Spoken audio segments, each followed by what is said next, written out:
All right, so we welcome you back for session 5. And now we have to further expand our knowledge of ancient covenants.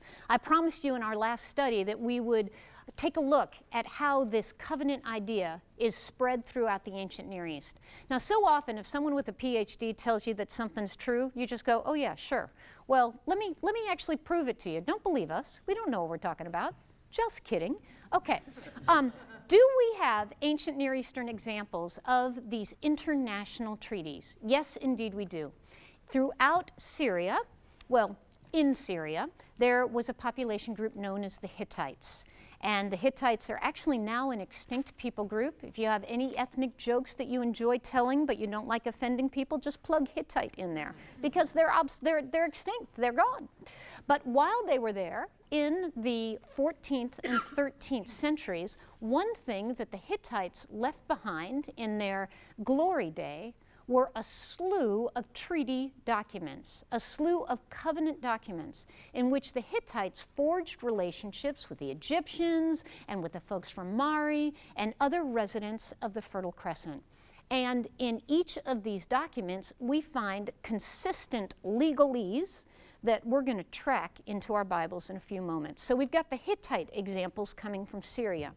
We have coming out of Egypt a correspondence, an archive of correspondence known as the Amarna Archive. And the Amarna Archive dates to around the 14th century BCE. And what it is a collection of letters that were sent between the pharaohs of Egypt and the lords of Canaan. Now this is before Israel is fully settled in the land, and so the lords of Canaan are actually the kings of all these little city-states scattered throughout Canaan. Think in terms of the Greek city-states, but just move it further east into the Mediterranean basin. And that's what you've got, all these little city-states with their little petty kings and surrounding satellite villages.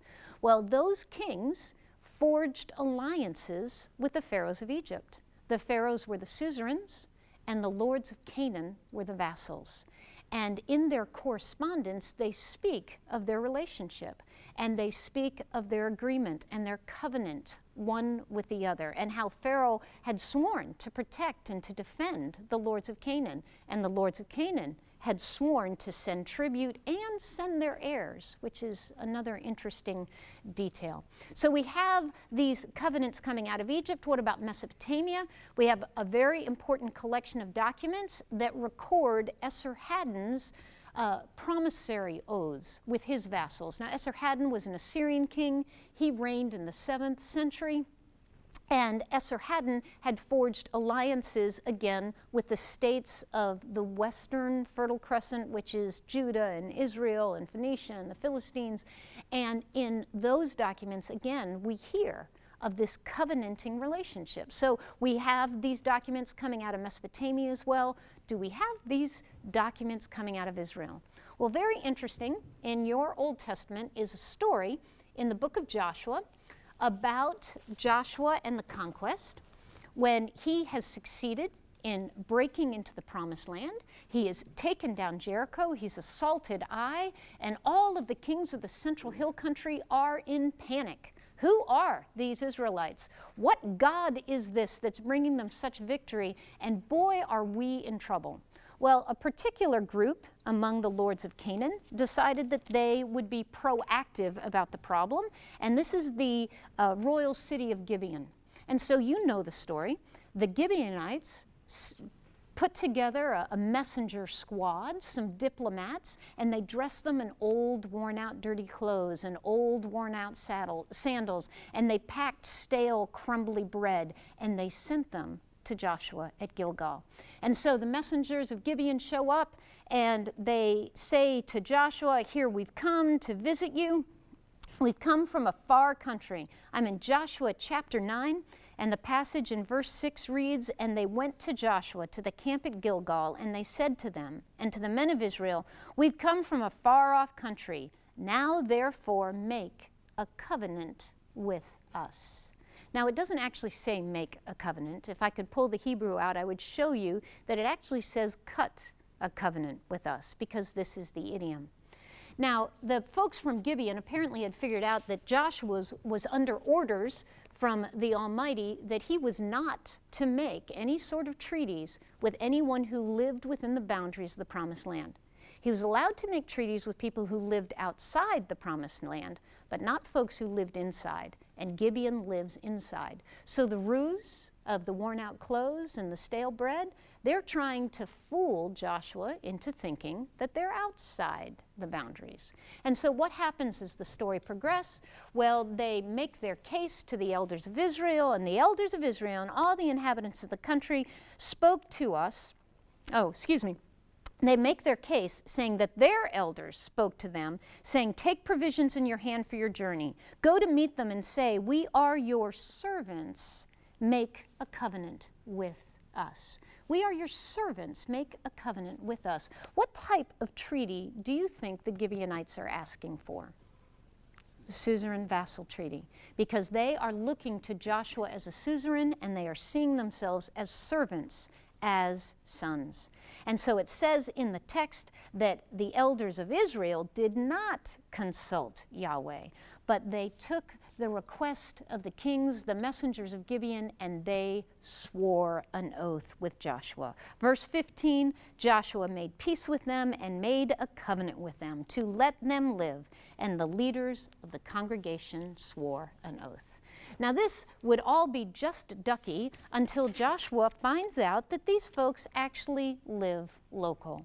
And so as we turn to chapter 10, in verse 1, I begin to read the narrative again. "Now it came about when Adonizedek, king of Jerusalem, heard that Joshua had captured Ai and had utterly destroyed it, just as he had done to Jericho and its king, so he had done to Ai and its king, and that the inhabitants of Gibeon had made peace with Israel and were within their land, that he feared greatly, because Gibeon was a great city, like one of the royal cities, and because it was greater than Ai, and all its men were mighty.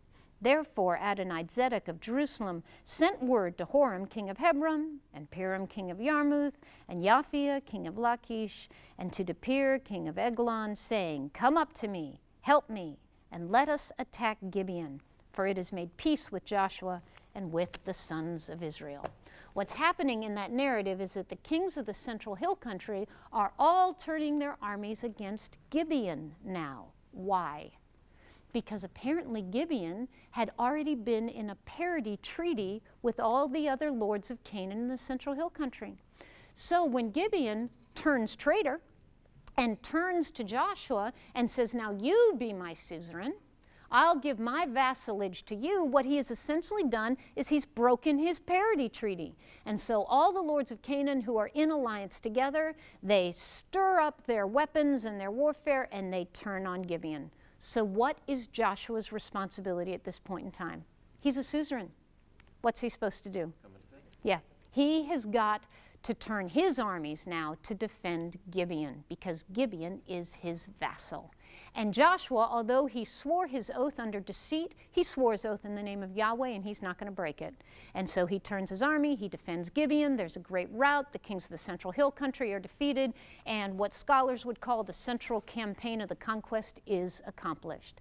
So all that to show you that the secular idea is in your Bible, and it's also all around the Fertile Crescent. Now that's the secular concept. What about turning this secular concept into, or bringing it into the biblical text? Now as you look at this particular handout, the treaty document handout, what you see is that the secular form actually has 6 portions.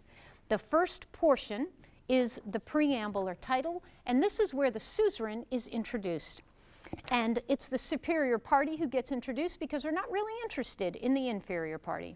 The second section is the historical prologue, where the suzerain rehearses all the grand things that he's done for his vassal. So he'll talk about how I gave you a land grant, how I defended your father against oppressors, how I kept you on your throne in time of rebellion.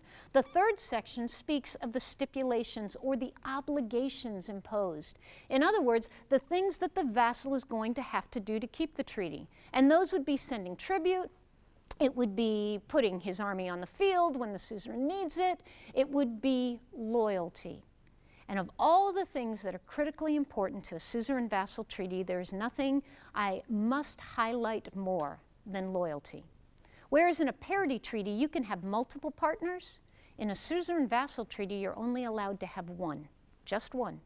And if you have more than one suzerain, you have by definition committed treason. Now that's going to be important when we pull this into the biblical text. The next section is the deposition or reading of the document.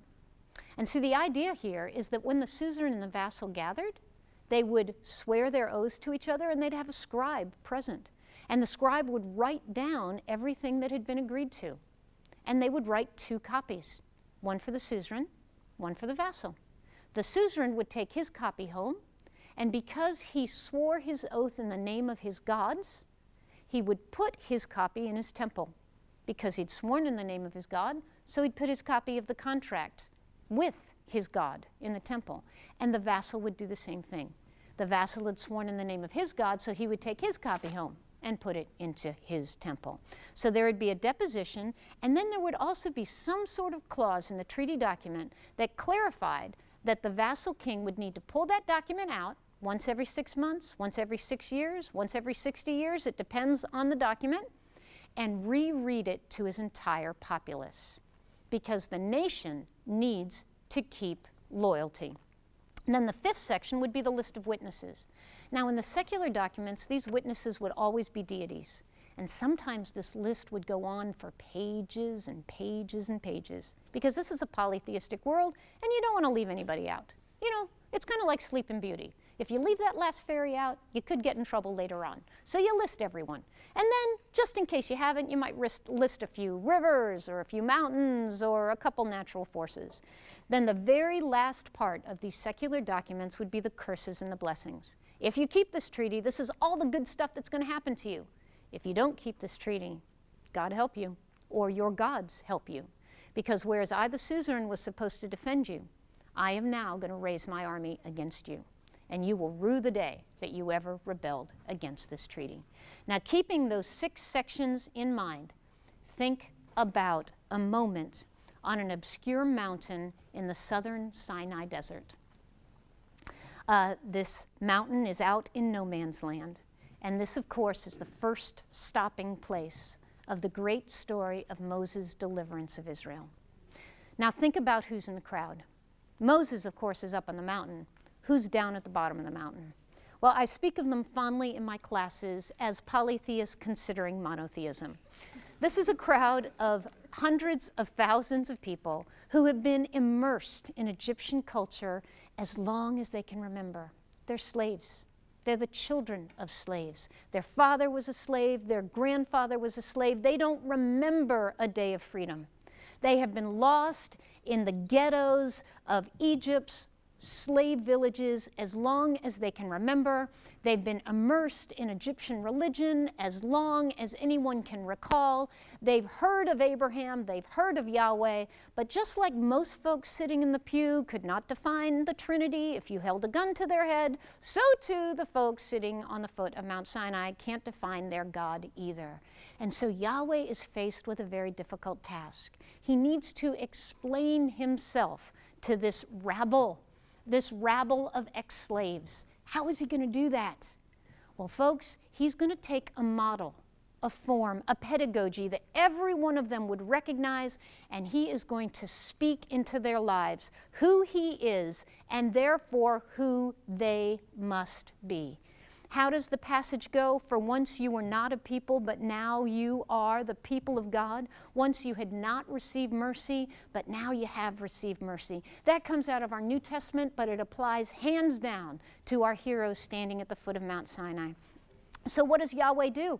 He takes a treaty document, and through that treaty document, he explains himself to the people of Israel. He starts off and he says to them, I am Yahweh your God, who brought you out of the land of Egypt, out of the house of slavery. Guys, you can't turn 3 pages in the Old Testament without coming across that phrase, because that phrase is actually the preamble and the historical prologue of Israel's covenant. The great suzerain of the cosmos looks down on this podunk, not yet nation of ex-slaves and says, I'm going to make you somebody by forging a covenant with you. I will be the suzerain, You will be the vassal. Strap in, I'm going to explain it to you. Who am I? Well, I'm not going to go through 6 pages of listing all of my royal titles and how handsome and pious and amazing I am. I'm simply going to give you the goods, and these are the goods. I am Yahweh, your God. End of the preamble. Now, what have I done? Have I given you a land grant? Have I defended you against your enemies? I am Yahweh, your God, who brought you out of the land of Egypt, out of the house of slavery. That's my claim to fame, and it's my claim to your soul as well. What have I done?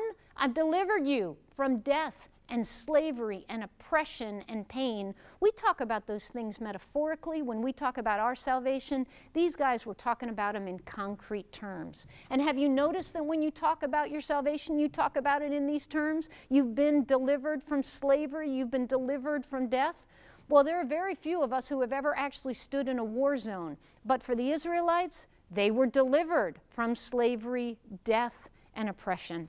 So this is the preamble. This is the historical prologue. What are the stipulations? Well, have you read the 10 Commandments? It's the Cliff Notes version of the treaty, but it's right there. And where does it start? You shall have no other gods before me. What is the law of the suzerain? Me and only me. You have another suzerain, I will kill you. That's the deal. Now, Israel didn't get monotheism. According to all of the great scholars, monotheism and its introduction into the ancient Near East and therefore into the human psyche is still a mystery. How did we ever wind up with this advanced, transforming idea of monotheism? How did we emerge from the dregs of polytheism? They still can't explain it. Well, my answer to that would be a God showed up on a mountain and said, I'm it. I'm the only one up here. And if you give your loyalty to any other suzerain, I will kill you. This is what it says in your covenant. You will die. So what does Yahweh do? He takes the political idea of suzerainty and he communicates through it the theological idea of monotheism, me and only me. And then we go through the rest of the stipulations. You certainly will have no other gods before me. You'll keep the Sabbath, you'll honor your parents, you shall not murder, you shall not steal, you shall not commit adultery. You will keep my law. And when you read through the book of Deuteronomy, which is actually the second rendition of this covenant, the title of the book is actually Deuteros Nomos, the second law, and every chapter of the book communicates some aspect of this covenant. All of those ideas of not murdering, not committing adultery, not stealing, all of those things are expanded and detailed. But this is the law, and these are the stipulations that are offered. Then the deposition and or reading of the document. Do you remember Cecil B. DeMille and the 10 Commandments? And when Charlton Heston comes down off the mountain, he has 2 tablets in his hands, and they're written in fire and ink on the stones, and his beard's turned white and all that stuff.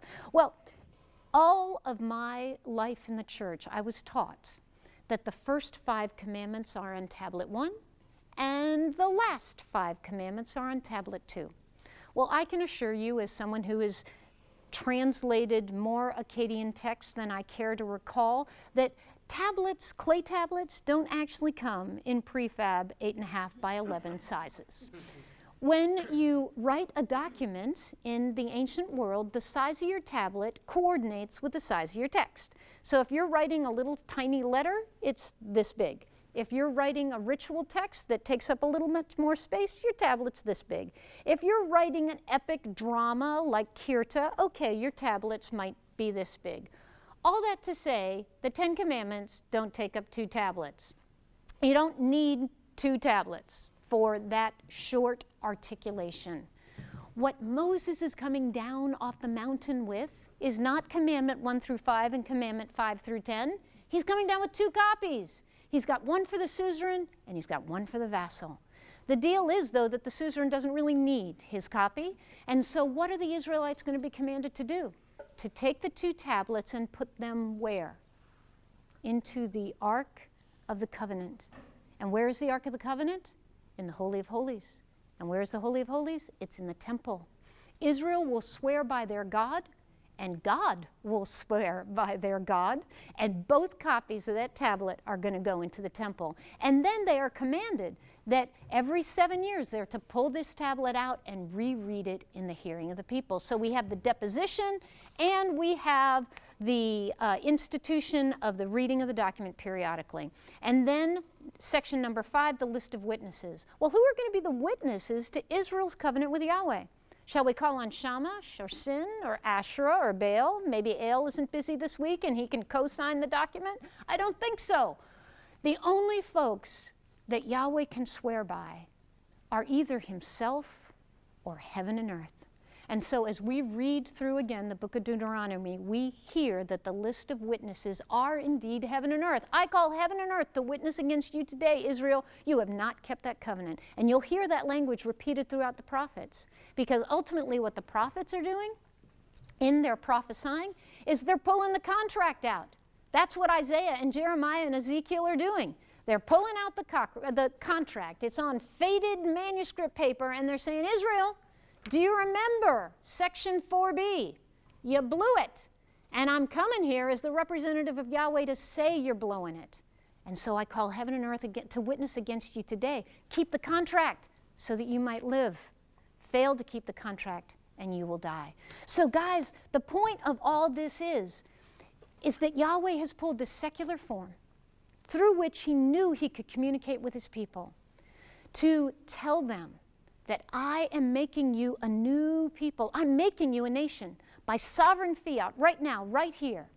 I am making you my nation, and I am giving you my covenant. Now let's take a couple of close-up looks at what that covenant communicates theologically. One thing that's critically important is the theology of the historical prologue. The historical prologue, as we've read, is I am Yahweh your God, who brought you out of the land of Egypt, out of the house of slavery. Now, when I teach in churches, I am constantly bombarded by the same question, and this is it. Ready? Why is the God of the Old Testament mean, and the God of the New Testament is nice?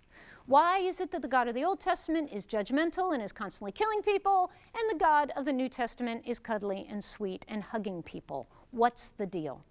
Well, there are many answers I offer to that, and I try to be gentle, but the biggest answer here is that the God of the Old and the New Testament is the same God. The God of the Old Testament, yes, is a God of judgment, but he's also a God of grace. And the God of the New Testament, yes, he is a God of grace. But if you've read at the end of the book, the story will conclude with the clouds parting and a rider on a white horse, and he will bear a sword, and he will cut down every man, woman, and child who fails to bend the knee to his sovereignty. We have both on both sides. Let me introduce you to the grace of the Old Testament God. I am the Lord your God who brought you out of the land of Egypt, out of the house of slavery. Who were you when I found you? You were a slave. You were the child of a slave. You were illiterate. You were dirty. You were impoverished. You were powerless. You were nobody. The only value that you had was the amount of labor that your body could produce before someone laid it in the ground. You were cattle, and you were chattel. I found you.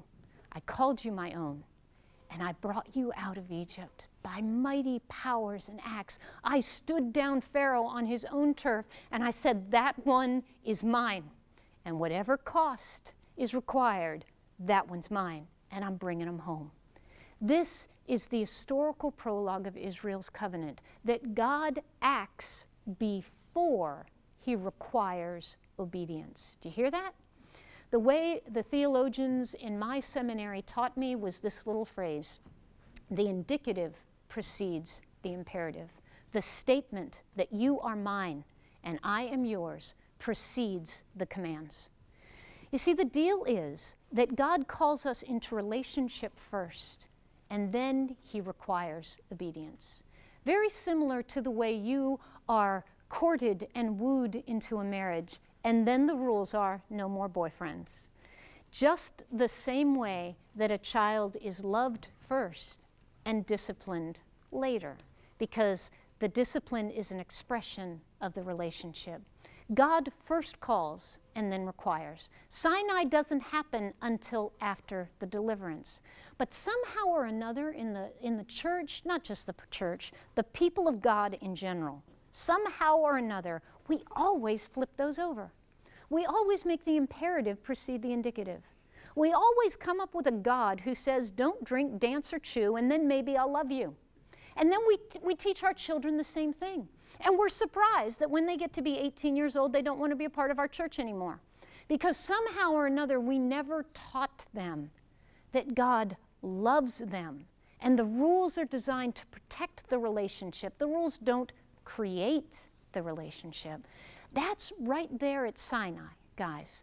That's right there. The indicative precedes the imperative. He delivers first, and then he requires the rules. I want to challenge us to teach our children the same.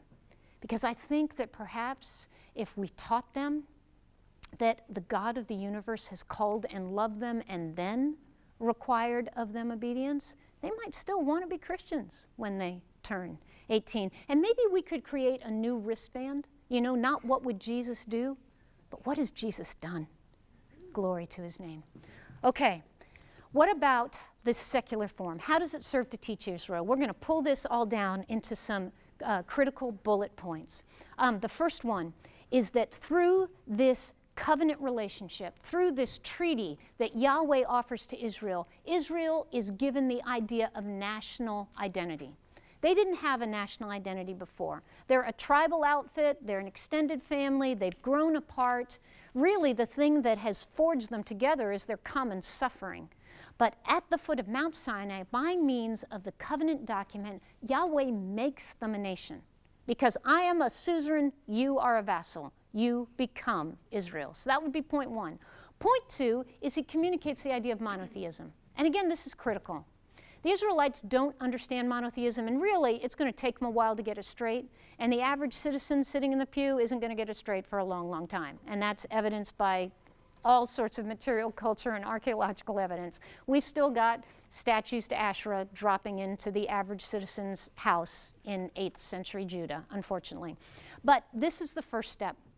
And with this step, God uses a political form to communicate to this theologically challenged outfit what monotheism is all about. How does it work? I'm the only one here. Yes, you've been taught about other gods, but I am your suzerain. You either give your loyalty to me, or there will, colloquially speaking, be hell to pay. Yes, give your loyalty to me. They get that part. Yes, they do. What else does he teach them? Well, the idea of canon comes through this form. And this is something that Meredith Kline, one of my seminary teachers, taught me. Epic of Eden actually is dedicated to Meredith Kline. God rest his soul. A fabulous teacher and a very faithful Reformed theologian. And what he taught us is that in putting this document on paper and then storing, not on paper, on clay, and then storing this document and then requiring that the document be pulled out periodically to be read and making it very clear to the populace that they don't get to change this document, this is the seedbed of canon. And this ideal will march forward that the words of Yahweh are not to be changed. They're to be treasured, they're to be recited, they're to be learned, but they're not to be changed. All right, last point here is the ratification ceremony by which the oath is sealed. As I've taught you, the covenant is always sealed with sacrifice, and there's always some sort of ritual animal that's involved, and different people groups had different ritual animals that they felt were appropriate. The Amorites, who are kind of the cultural parents of the Israelites, they would always slay a sacred donkey. But by the time we get to Sinai, it's bull calves and goats and sheep that are being slain. Different communities have different ideas. But always, when this oath was sealed, it would happen by means of sacrifice. So we step into the Sinai experience, and here in Exodus 24, we read that Moses has brought the tablets down, right? He's got both tablets, one copy for the suzerain, one for the vassal. And in Exodus 24, verses 3 through 8, he takes the young men and he says, okay, go out, get me the bullocks, get me the sheep, get me the goats. We're going to seal this baby right here, right now. And so Moses slaughters the animal in the eyes of the Israelites. All the people are gathered, and drains their blood. This is part of the sacrificial act. He takes half of the blood and he puts it in basins. And he takes the other half of the blood and he sprinkles it on the people. And he says, "Behold the blood of the covenant," berith. He's using that term, "which the Lord your God has made with you in accordance with all of these words." So this is where our old covenant's sealed, right here at the foot of Mount Sinai. Moses takes the blood, sprinkles it on the people. The people all celebrate. They say, "Everything Yahweh has said we will do." And they make their oath. And at this moment, right there at the foot of Sinai, Israel becomes the people of God. The covenant is sealed. The sacrificial victim has been slain. The deal is done. The contract is signed. Well, what about the new covenant? You guys are members of a new covenant, right? When was the new covenant ratified? How was it sealed? How did we become the new people of God? Well, the scene we know as Maundy Thursday, right? The Thursday before the crucifixion, the Last Supper. Jesus is gathered one more time with his disciples, and he's saying goodbye. They don't realize what's going to happen. They don't know that in the garden that night he's going to be dragged off and taken from them, and the crucifixion is right over the hill. They don't know that yet. But at this Last Supper, in which he is actually celebrating the Passover out of Egypt, isn't he? That great mighty deliverance out of Egypt and out of the oppression of slavery. What does Jesus do? Well, during that meal, he takes a cup of the Passover meal, right? And instead of giving the liturgical word that he should have given over this Passover meal, instead of reciting the Seder that he has known since he was a child and all the disciples have known since he was a child, instead,